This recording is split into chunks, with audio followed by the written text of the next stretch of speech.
Hello, today we will guide you through the easiest way to remove the Edit with Lovable button from your application. In this walkthrough, we'll show you how to find the setting that controls the Lovable badge, sometimes seen as the Edit with Lovable button, and how to enable the option to hide it from your application. This is a quick process, and once you know where the setting lives, it becomes very easy to manage. To begin, open your sample project in Lovable. Make sure the project is fully loaded before moving on, so all menu options and settings are available. Starting from the project view is important because the option we need is found inside that project's settings, not on a general account page.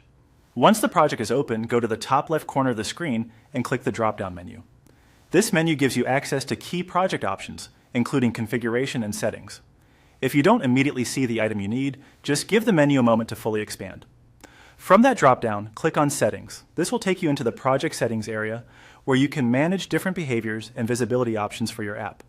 Depending on your screen size, the layout may look slightly different, but the setting name should remain the same. After the settings page opens, scroll down until you find the option labeled Hide Lovable Badge. Take your time here since it may appear farther down the page than expected. This is the specific setting that controls whether the Lovable badge is visible in your application. When you locate it, click the toggle button to turn it on. Enabling this toggle is what hides the badge from view. After switching it on, the change should apply to your project based on your current plan and settings. One important thing to know is that turning on this option requires a subscription. So if the toggle is unavailable, locked, or prompts you to upgrade, that means the feature is tied to a paid plan. In that case, you'll need an active subscription before you can enable the setting and remove the button from your application. And that's it.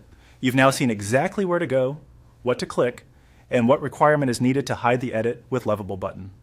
If you're following along in your own project, just make sure you're in the correct project settings and that your subscription supports the feature.